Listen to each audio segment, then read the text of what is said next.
it's KK, and today I'm going to read a story about one of my favorite animals, giraffes.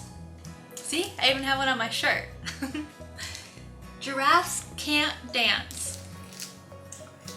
Gerald was a tall giraffe whose neck was long and slim, but his knees were awfully crooked and his legs were rather thin.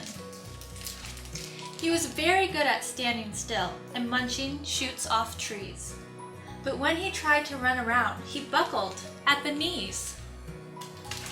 Now, every year in Africa, they hold the jungle dance, where every single animal turns up to skip and prance. And this year, when the day arrived, poor Gerald felt so sad because when it came to dancing, he was really very bad. The warthogs started waltzing and the rhinos rock and rolled. The lions danced a tango that was elegant and bold. The chimps all did a cha-cha with a very Latin feel.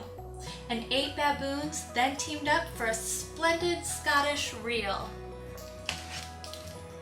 Gerald swallowed bravely as he walked toward the floor, but the lions saw him coming, and they soon began to roar. "Hey, look at clumsy Gerald," the animals all sneered. "Giraffes can't dance, you silly fool. Oh, Gerald, you're so weird." Gerald simply froze up. He was rooted to the spot.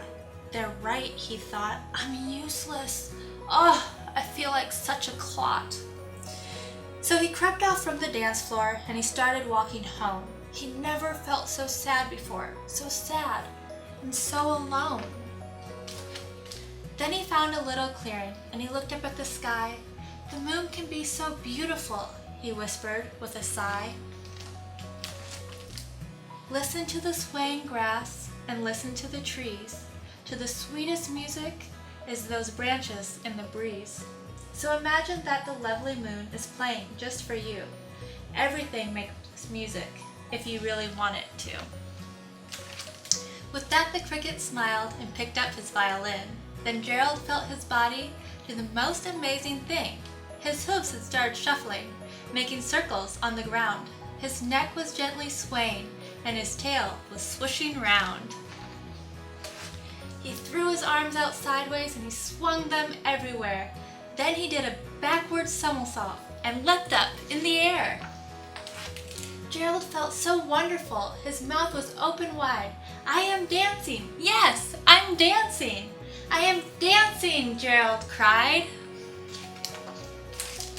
Then one by one, each animal who'd been there at the dance arrived while Gerald boogied on and watched him, quite entranced. They shouted, "It's a miracle! We must be in a dream. Gerald's the best dancer that we've ever seen. How did you learn to dance like that? Please, Gerald, tell us how." But Gerald simply twirled around and finished with a bow. Then he raised his head and looked up at the moon and stars above. "We all can dance," he said, "when we find music that we love." Thanks for joining me. I hope you enjoyed this book as much as I did. Let's read again soon.